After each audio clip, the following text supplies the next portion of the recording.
Dulur Al-Fitor, alhamdulillah, semua alhamdulillah. Hari ini senang dan bahagia sekali. Semoga Allah Subhanahu wa taala senantiasa merahmati kita semua, memberikan keistiqomahan dalam belajar dan menyelami ilmu-ilmu Islam yang akan kita pelajari pada pagi hari ini. Dulur Al-Fitor, hari Kamis kita akan ngaji Fajar Syiar bersama guru kita, yakni adalah Bapak Profesor Dr. Muhammad Saiful Jazil MAG. Beliau adalah dosen di Universitas Islam Negeri Sunan Ampel Surabaya dan juga seorang dai yang cerdas dengan jam terbang yang sangat tinggi. Dulur Al-Fitor, ada juga nanti bisa bergabung dengan kami di 081234939390, 081234939390, atau Anda juga bisa mengikuti kajian pada pagi hari ini melalui live streaming Radio Al-Fitor di Instagram kita. Dan juga kita memiliki aplikasi streaming juga di Play Store, cari saja Radio Al-Fitor. Baik Dulur Al-Fitor, beliau sudah hadir di studio. Mari kita sapa beliau bersama. Assalamualaikum warahmatullahi wabarakatuh, Prof. Waalaikumsalam warahmatullahi wabarakatuh. Alhamdulillah sehat walafiat.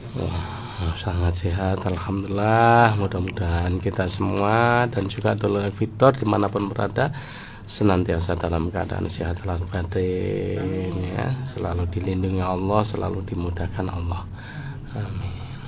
Ya. Insyaallah, mungkin panjenengan juga Prof sumrambah datang panjenengan. Amin ya rabbal alamin.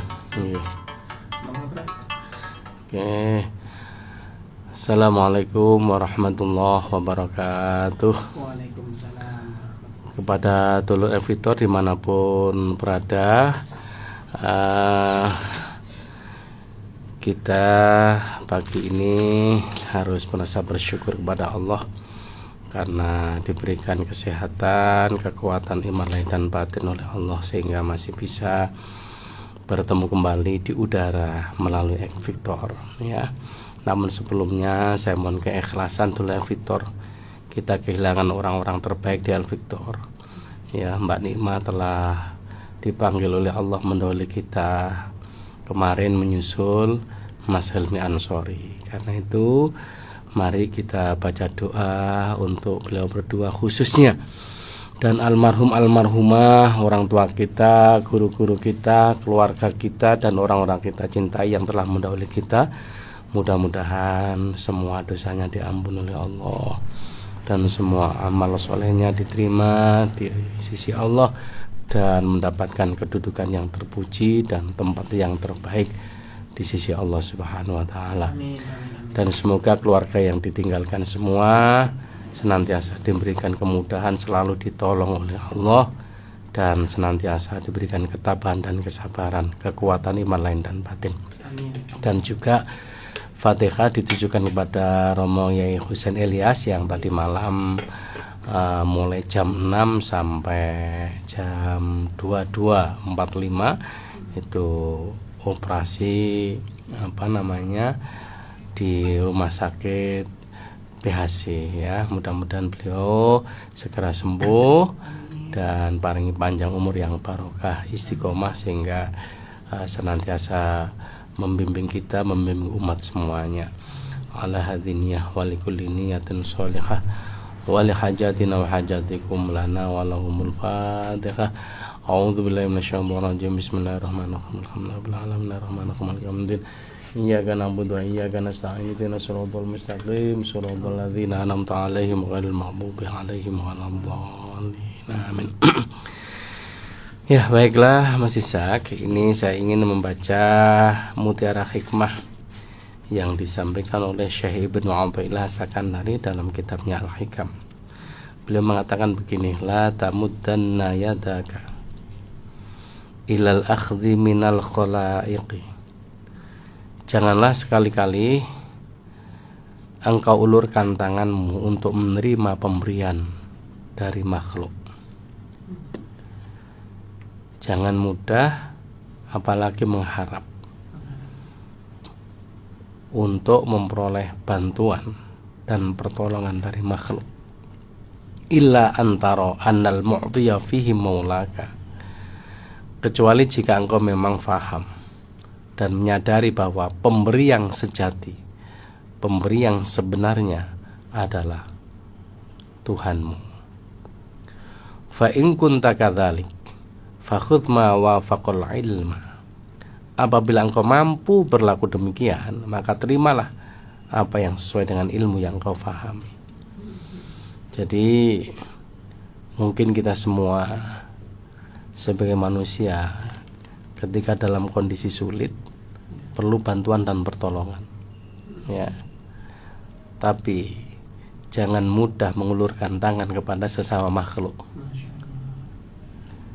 kecuali jika kita faham dan mengerti bahwa pada hakikatnya pemberi pertolongan, bantuan yang sebenarnya adalah Tuhanmu. Ketika itu kata beliau, kalau sudah faham dan mengerti bahwa pemberi yang sebenarnya hakikatnya adalah Allah, terimalah sesuai dengan ilmu yang kau pahami. Jadi ini artinya tauhid yang luar biasa. Jadi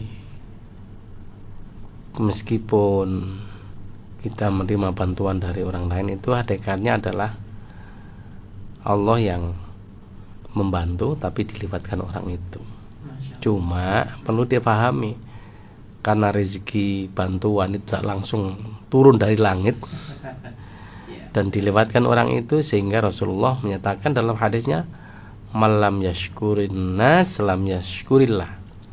Barang siapa yang tidak mensyukuri atau tidak bersyukur dan tidak terima kasih kepada manusia, maka pada hakikatnya tidak akan bersyukur kepada Allah. Itu artinya bahwa yang menjadi sebab adalah orang itu. Jadi hakikatnya Allah, tapi dilewatkan perantaranya, penyebabnya adalah dia. Ya, karena itu kita pun juga wajib terima kasih padanya. Nah, terkait dengan persoalan ini, saya kemudian teringat ketika lahir seorang anak yang bernama Robi'ah al-Adawiyah. Dia dikatakan Robi'ah itu karena 4 bersaudara dan dia adalah yang terakhir. Dia lahir hari Jumat di Basroh. Pas waktu itu semua orang dalam kondisi sulit, atau dalam bahasa Jawa disebut paceklik. Lama tidak turun hujan, semua tidak bisa bercocok tanam, sehingga suasana masyarakat kelaparan. Saat itulah lahir Robi'ah al-Adawiyah pas malam Jumat. Nah, krono saking melarati Mas Ishak, sampai kain untuk membungkus bayi yang lahir ini nggak ada. Bahkan minyak untuk menyalakan lampu pun nggak ada. Jadi wong saking melarati, wong melarat kan ya. Akhirnya anaknya nangis, ibu sedih, bilang kepada bapaknya, wahai suamiku, cobalah keluar untuk minta bantuan kepada tetangga. Ya. Barangkali ada pinjaman kain untuk membungkus anak kita supaya nggak kedinginan. Minimal minta atau pinjam minyak supaya anak kita tidak dalam kegelapan.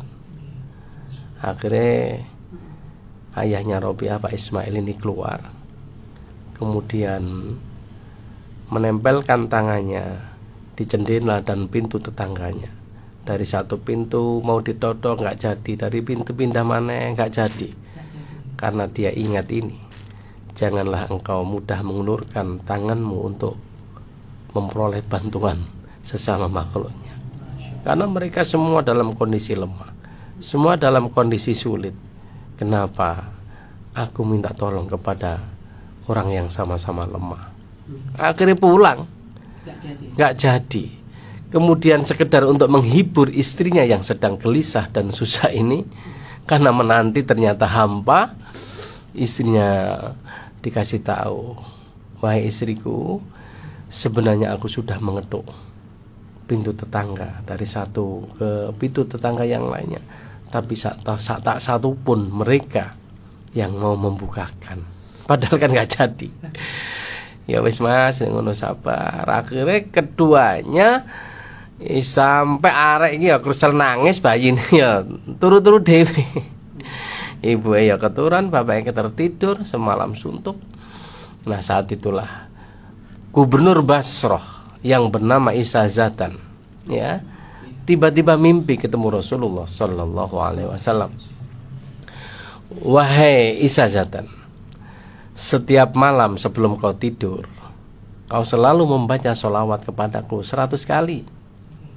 Dan kalau malam Jumat, tidak kurang dari 400 kali yang kau baca untukku. Tapi malam ini adalah malam Jumat.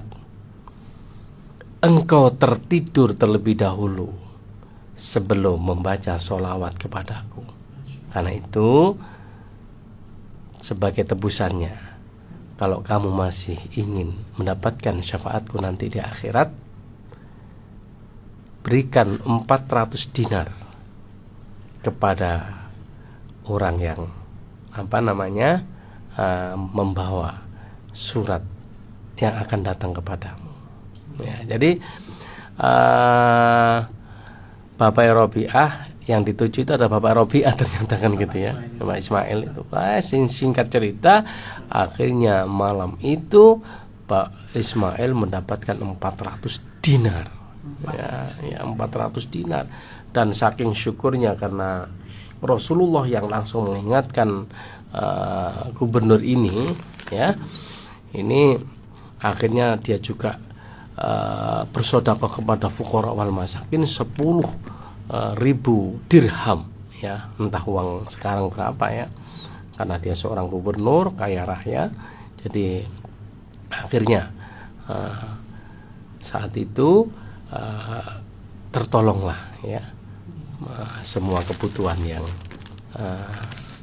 menimpanya, ya, berkat dia menggantungkan kepada Allah, ya. Cuma begini nih ya tidak mudah masih saja dalam kondisi sulit, kemudian kepasrahan total secara lahir nggak mungkin ada, tapi dengan cara Allah, ya, Allah tidak membiarkan hambanya yang dalam kondisi sulit yang kembali ke hadiratnya, ya. Istilahnya beliau kan mengetuk pintu Allah, kepasrahan, tidurnya orang alim, tidurnya orang yang kan berzikir dia, sehingga Allah pun hadir melalui caranya yang di luar dugaan kita, kan gitu. Nah karena itulah kemudian kalau kita ingat di dalam surat Al-Baqarah Allah kemudian berfirman, ya ayyuhalladzina amanu sta'inu bis-sabri was-shalah innallaha ma'as-sabirin. Wahai orang-orang beriman, kalau kita punya masalah, sedang dalam kondisi sulit, minta tolonglah kepada Allah. Kalau kita punya masalah, hadapi masalah itu bis-sabri dengan sabar. Was-shalah, jangan lupa libatkan Allah di dalamnya dengan memperbanyak doa dan sholat, ya. Kalau sudah demikian, innallaha ma'as-sabirin, Allah akan hadir menyertai orang-orang yang sabar. Allah akan mengambil alih urusan kita, bukan kita yang menyelesaikan, tapi Allah Subhanahu wa Ta'ala, gitu ya. Ini cerita dari kita ini ya. Iya. Ada pertanyaan yang sangat menarik sekali. Bagaimana sih menancapkan keyakinan diri kita, terutama dalam hati itu dalam keadaan sulit, dalam keadaan sulit gitu loh, Prof. Jadi untuk menekankan diri bahwasanya pasti ada pertolongan dari Allah Subhanahu Wa Taala, itu bagaimana? Nah, keyakinan itu tidak tumbuh begitu saja, tapi melalui proses yang panjang, ya. Artinya, saya yakin orang-orang alim, orang-orang yang disayang oleh Allah, dikasih oleh Allah, atau yang kita kenal dengan wali-walinya Allah, itu tidak serta-merta begitu saja, tapi melalui perjuangan, ya. Jadi ada istilahnya di dalam ilmu tasawuf itu adalah takholli, ya, membersihkan hati dari berbagai macam penyakit, ya. Nah, jadi penyakit yang tergesa-gesa, penyakit yang mudah marah, penyakit yang tidak sabar, penyakit sombong, ria, dan seterusnya itu berusaha untuk dikikis dan dibersihkan. Nah, kemudian selanjutnya tahalli itu mengisi dengan sifat-sifat yang baik agar sifat-sifat yang buruk tadi tidak datang dan masuk kembali. Nah, setelah itu maka yang ketiga adalah tajalli, yang ada, yang melekat dalam dirinya adalah sifat-sifat Allah yang terpuji. Nah, sehingga karena di dalam hatinya sudah menyatu dengan Allah, maka di dalam kondisi sulit apapun yang ada hanyalah Allah. Karena itu tidak pantas kalau dalam kondisi seperti ini menggantungkan kepada orang lain, dan yakin Allah pasti akan hadir untuk menolongnya. Ya. Karena itu kalau kita lihat sejarah ya, seperti Nabiullah Ibrahim alaihissalam ketika dilempar oleh Raja Namrud, dibakar di api, beliau pun tidak tahu kalau api itu nanti akan juga padam, kan gitu. Tapi dalam kondisi seperti ini kan beliau sudah nggak bisa berdaya karena kekuatan lahir ya, sementara beliau sendiri meskipun punya mukjizat kan kemudian timbul kepasrahan. Dalam kondisi pasrah dilempar, ternyata api menjadi padam, kan gitu. Itu kan pertolongan Allah hadir di saat kondisi sulit. Begitupun Nabiullah Musa alaihissalam. Kenapa Nabi Musa tidak melawan? Padahal beliau punya pengalaman yang mengalahkan Raja Fir'aun dengan tongkatnya yang dilempar jadi ular. Kenapa tidak dilempar lagi? Karena beliau juga belum ada perintah. Iya, bahasanya juga untuk apa? Apakah akan menjadi ular kembali? Tidak tahu. Nah, akhirnya beliau memilih lari dalam kondisi terjepit. Kemampuan sudah tidak berdaya, mundur juga mati karena dikejar oleh Raja Fir'aun yang lengkap dengan senjata. Pasti akan dibasmi dengan semua orang-orang beriman dengannya. Nah, di depannya sudah lautan. Dalam kondisi sulit seperti ini, tidak ada tempat yang bisa dibantu untuk bergantung. Nah, di saat itulah beliau mengadu kepada Allah dan Allah akan hadir. Oleh karena itu, ini menjadi pelajaran kita semua, ya. Jangan mudah putus asa. Jangan mudah mengeluh, bahasanya Prof. Ali Aziz kan gitu ya. Karena apa?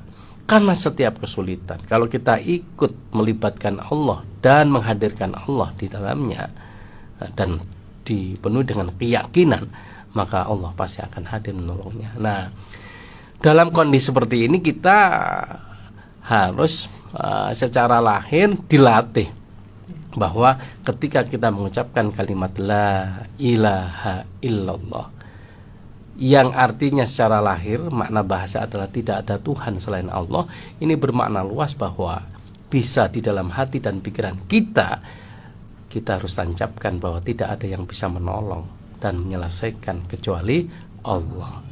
La ilaha illallah, tidak ada yang bisa yang membahagiakan kita kecuali Allah.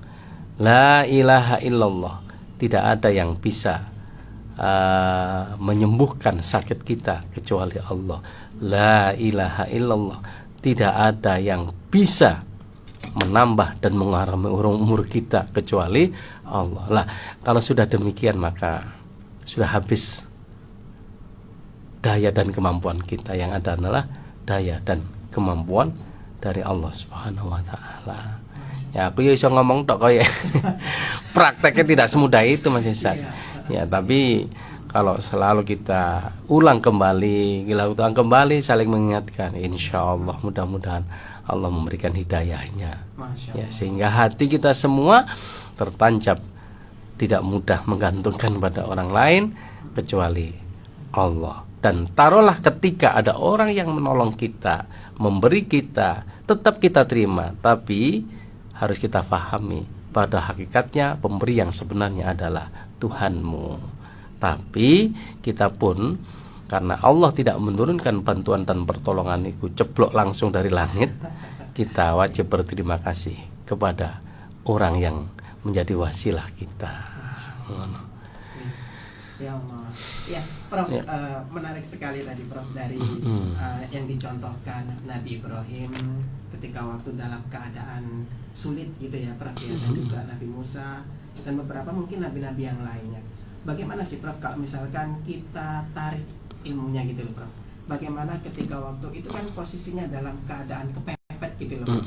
Jadi kadang-kadang kita ini berdoa tapi nggak manjur Prof. Bagaimana kalau misalkan kita membawa kata-kata kepepet dalam doa kita? Apakah bisa dalam kita berdoa, dalam membuat situasi diri kita itu kepepet hanya bergantung kepada Allah? Apakah seperti itu bisa Prof?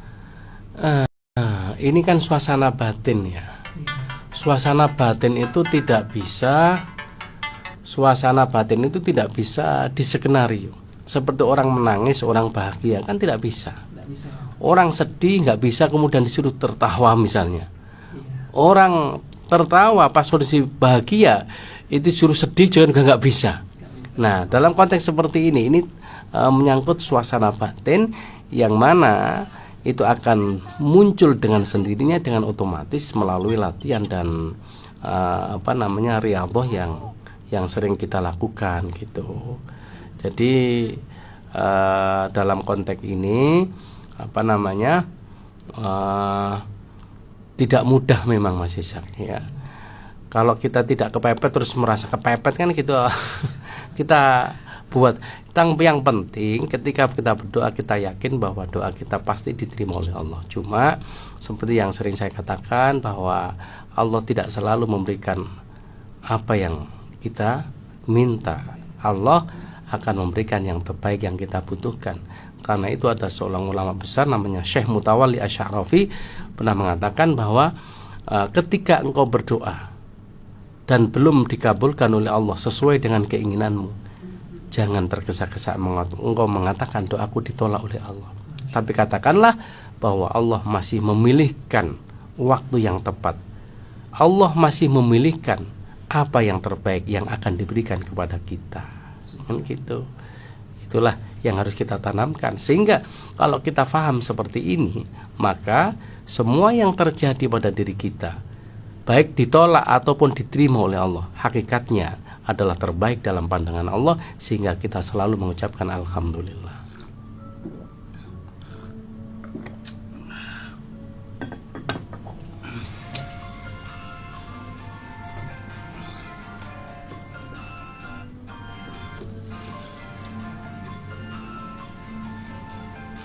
Baik Prof, kita lanjutkan kembali ya Prof ya ngaji kita. Sudah ada yang masuk telepon dari pendengar.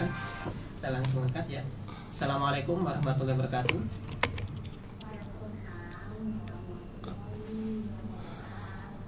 Ibu siapa Bu? Dari mana? Ibu Dia. Oke, Ibu Dia monggo. Waalaikumsalam Bu Dia, monggo. Amin. Okay.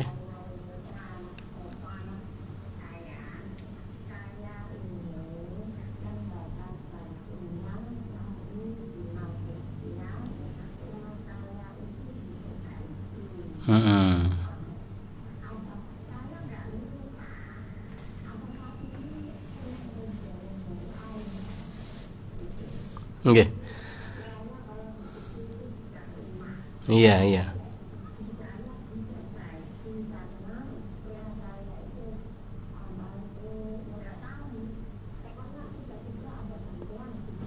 Oke.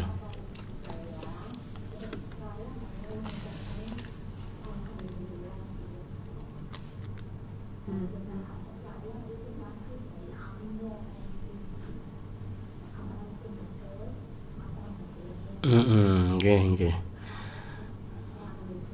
Iya.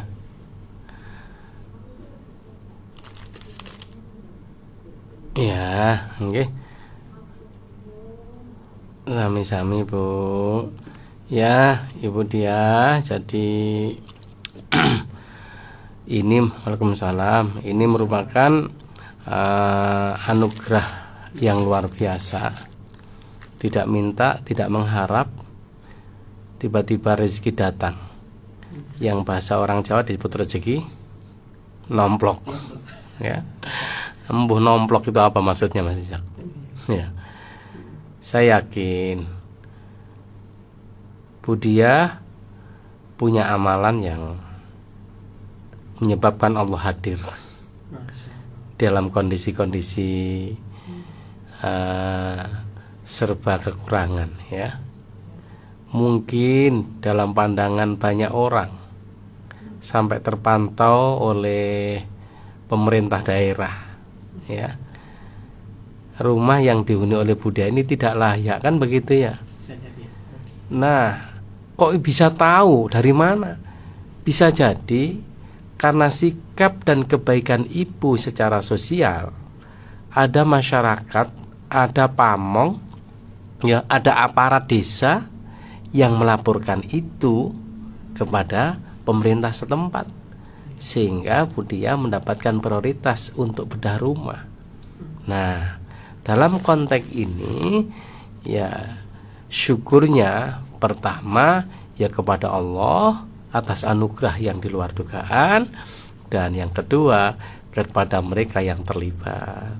Ya kalau tidak tahu, ya sebagai rasa syukurnya mendoakan, ya Allah semoga orang-orang yang berjasa, kan gitu ya, ya, terhadap rumah saya ini, semoga hidupnya Engkau mudahkan, diberikan kekuatan iman lahir dan batin. Al-Fatihah, begitu.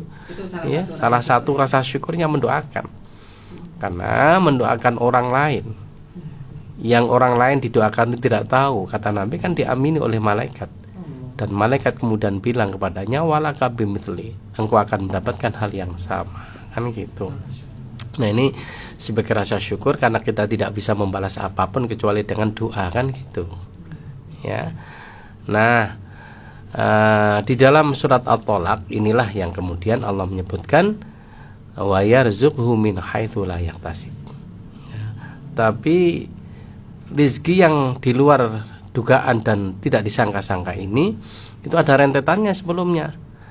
Karena Allah menyebutkan wa may yattaqillaha yaj'al lahu makhraja wa yarzuqhu min haitsu la yahtasib. Barang siapa yang bertakwa kepada Allah, maka setiap kesulitan yang menimpanya akan diberikan jalan keluar dan diberi rezeki dari arah yang tidak diduga dan disangka-sangka. Nah, seperti inilah barangkali gambaran yang dialami oleh Budia, ya, di mana Allah hadir, ya, karena ketakwaan dan kebaikan Budia. Karena itu Budia sebagai rasa syukur rumahnya yang sudah baru dibuat untuk lebih tekun ibadah kepada Allah, kan gitu. Ternyata Allah betul-betul hadir di dalam kondisi seperti ini, ya. Ini adalah sebagai contoh bagi kita semua. Yang penting walaupun rumah tidak layak tapi tetap sabar dan akhirnya Allah hadir, kan gitu. Ada syaratnya berarti Mas, harus iya, kuat kepada iya. Allah. Ini siapa lagi? Lanjut ya Pak. Iya, itu. Assalamualaikum. Ibu Yuli Tulangan. Kok apal masih saksa? Wonten nami nih, Bro. Oh. Sakniki ganti Ibu Yuli menganti. Nggih, Bu Yuli.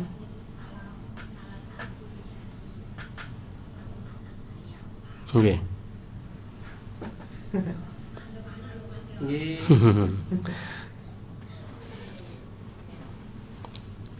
Nggih.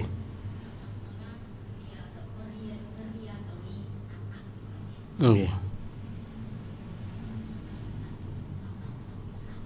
Nggih.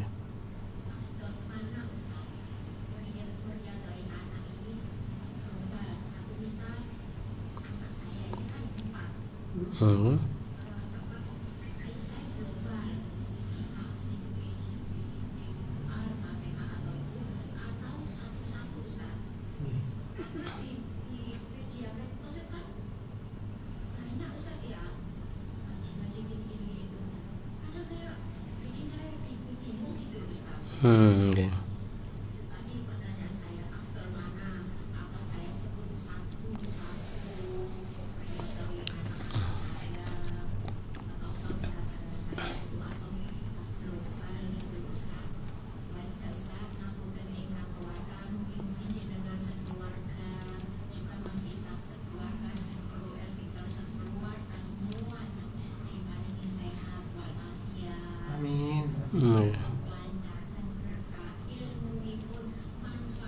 Amin ya rabbal alamin. Waalaikumsalam warahmatullahi wabarakatuh. Iya Mas Ishak, jadi bisa difahami bahwa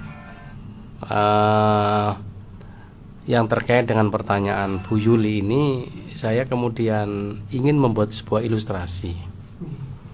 Kalau kita punya berkat satu kotak, kemudian anaknya 4, terus datang, ayo semuanya datang untuk makan berkat ini. Artinya satu kotak dibagi untuk 4 orang. Khususon anakku semuanya ya Allah Al-Fatihah, kan gitu. Artinya satu Fatihah dibagi untuk banyak orang.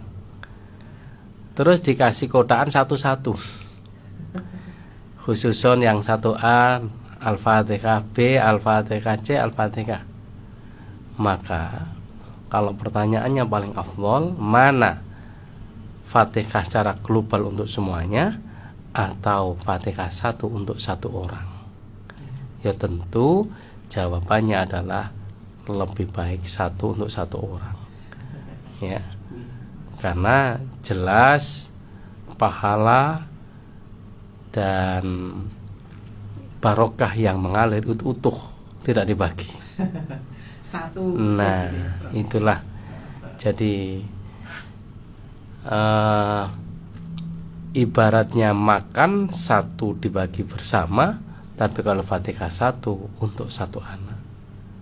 Nah, karena itu ini kalau cukup waktu kan gitu. Kadang-kadang kita kan sibuk terus pengen langsung cepat selesai, ya sedoyo ya Allah Al-Fatihah kan. Ya sesuai dengan situasi dan kondisi. Ketika panjenengan punya waktu luang, mendoakan, dan itu memang membutuhkan waktu yang agak lama, satu anak satu. Tapi kalau memang tidak cukup, ya secara global juga nggak apa-apa. Yang paling penting kita sebagai orang tua dalam kondisi apapun jangan pernah lupa dan bosan mendoakan anak, karena doanya orang tua pasti suatu saat nanti akan menjadi kenyataan. Karena ridhullah fi ridhul walidain wa sukhtullah fi sukhtil walidain. Ya, itulah Mas Ishak. Ya.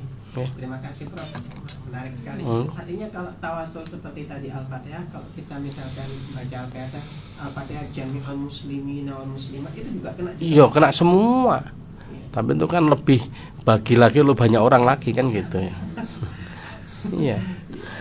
Ya, jadi kalau kita ke ahli kubur itu kita mendoakan orang tua kita, tapi biasanya kan kalaulah baca istighfar kan bukan untuk kita dan ayah kita, tapi wali jami'il muslimina wal muslimat mu'minina wal mu'minat, kan gitu ya. Makanya di dalam kitab Ar-Ruh itu disebutkan bahwa ketika ada seseorang yang berziarah ke makam ayahnya, tiba-tiba ketika itu ayahnya dia bermimpi kuburan ayahnya itu terbuka dan bisa dialog dengan ayahnya. Biasanya kamu setiap malam Jumat datang kemari, kok sekarang jarang sekali, kemana saja kamu, kan gitu ya. Wah, dari yang suka yang senang ini bukan hanya aku saja, semua ahli kubur katanya mengucapkan selamat. Itu loh anakmu setiap malam Jumat datang atau setiap hari Jumat datang untuk mendoakanmu, dan kami pun merasa bahagia dan tenang karena doa yang dipanjatkan olehnya. Jadi artinya bahwa doa yang kita panjatkan untuk orang tua kita dan kemudian mendoakan orang semuanya yang ada di situ itu juga bisa merasakan kebahagiaan dan ketenangan karena doa kita. Ya, ibarat kita itu selamatan ijen untuk keluarga, tapi ketika banyak orang dikasih didik-didik gitulah, tapi iso ngicipi kabeh.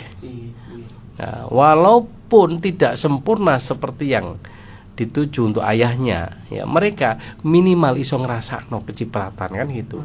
Ibarat orang masak itu tidak hanya bau niat tok, tapi ono sate minimal walaupun sak sujan itu iso ngrasakno. Itulah. Saya membayangkan seperti itu supaya kita bisa memvisualkan ya akad doa untuk semuanya. Jadi tentu saja ini lebih baik dan lebih mulia kalau ditujukan satu orang satu ya. Ada telepon lagi? Ya, monggo. Satu telepon terputus ya.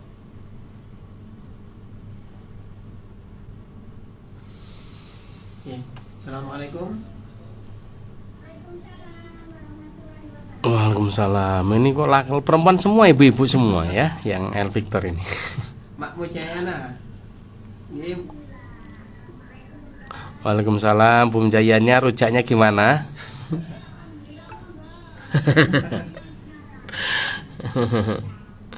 Alhamdulillah. Nggih, tes pundi, Bu? Tes pundi, Bu? Langsung. Nggih.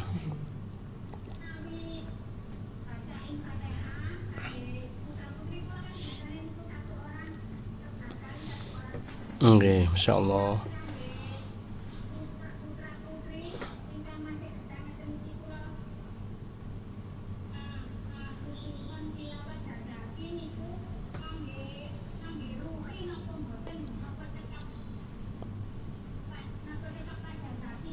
Oke. Waalaikumsalam. Jadi kalau sudah meninggal itu pakai khususun ila ruhi. Tapi kalau belum meninggal ya khususon langsung disebut namanya, ngoten mawon. Langsung sebut namanya khususon Bu Mujayana, muga-muga diparingi sehat lahir batin, manfaat barokah, Al-Fatihah ngoten. Ya, jadi karena masih hidup ya. Jadi kita langsung sebut namanya ya. Oke, ini subhanallah bagus sekali, apalagi khusus yang meninggal ini satu orang 11 kali. Ya, itu pahalanya subhanallah mengalir itu ya, dan ini merupakan tabungan pahala untuk anak-anaknya, untuk keluarganya yang meninggal dunia, di mana keluarga yang hidup selalu mendoakan ya. Nah, apakah sampai? Ya sampai. Wong istighfar kita itu kan bukan hanya untuk orang yang hidup. Astagfirullahaladzim li wa li walidayya wa li ashabil huquqil wajibati alayya wa li jami'il muslimina wal muslimat wal mu'minina wal mu'minat al ahya'i minhum al amwat. Jadi doa-doa kita ini bisa ditujukan, kita minta untuk orang yang sudah mati maupun orang yang masih hidup, dan itu semua sampai ya. Nanti kita akan melihat hasilnya di hadapan Allah Subhanahu wa taala. Ya, ini hanya bisa dirasakan dengan keimanan dan keyakinan bahwa semuanya nanti akan menjadi simpanan dan investasi kita di hadapan Allah Subhanahu wa taala. Ya, sekarang hanya bisa gitu menceritakannya. Buktinya apa? Ya mati dhisik kan. Ini kepengen roh. Yang penting ini adalah merupakan jariah yang luar biasa bagi kita orang yang hidup, bisa menolong orang yang mati dengan doa-doa kita ya, melalui kalimat-kalimat thayyibah ya, baik Fatihah, surat Yasin atau sholawat, istighfar dan seterusnya ya. Oke, Prof, untuk masalah doa tadi, apakah ketika waktu kita mengirimkan doa kepada orang yang masih hidup ada perubahan nggak? Misalkan anak yang nakal begitu dikirim Al-Fatihah, apakah ada perubahan semacam itu? Ya, seharusnya ketika kita mendoakan ya sesuai dengan niat yang kita maksudkan. Kalau masih hidup dan anaknya nakal, ya Allah mudah-mudahan anakku dapat hidayah dan menjadi orang soleh atau solihah, kan begitu. Kemudian Al-Fatihah. Adapun soal perubahan dan tidaknya, nanti itu tergantung dari hidayah Allah, kan gitu. Kalau ternyata anak ini mesti didoakan kok pancet ndablek, jangan mengira sekali lagi doa kita ditolak oleh Allah.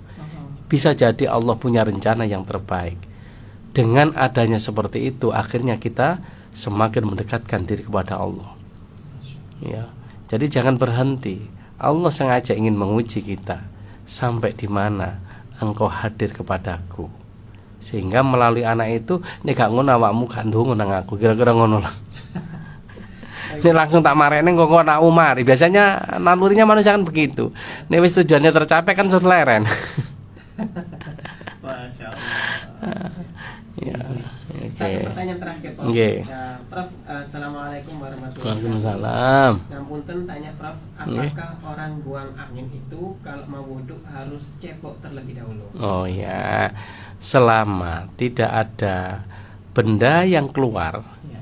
yang gak katut ampase, itu tidak harus cepok, cukup langsung wudu ya. Karena angin itu tidak najis.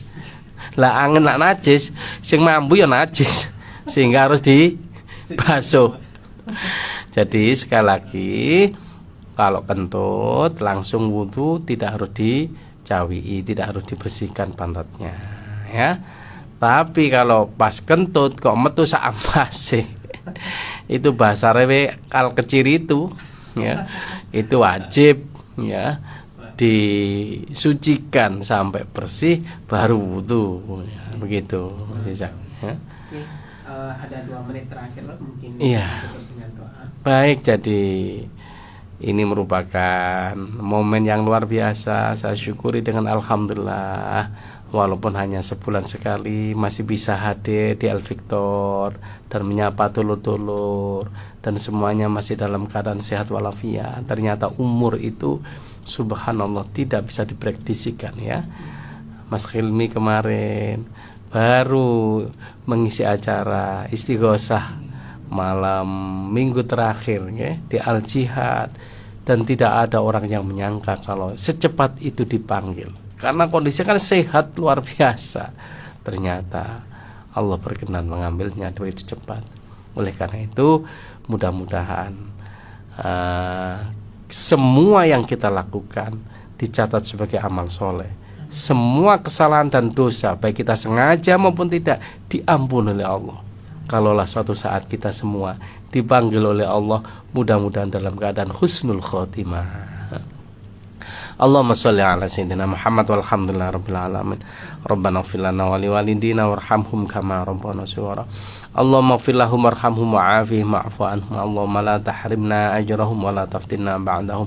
Waghfir lana wa lahum birahmatika ya arhamar rahimin. Khususun ila ruhi Mas Hilmi, Mbak Nima, dan semua guru-guru kita, kedua orang tua kita, orang-orang kita cintai.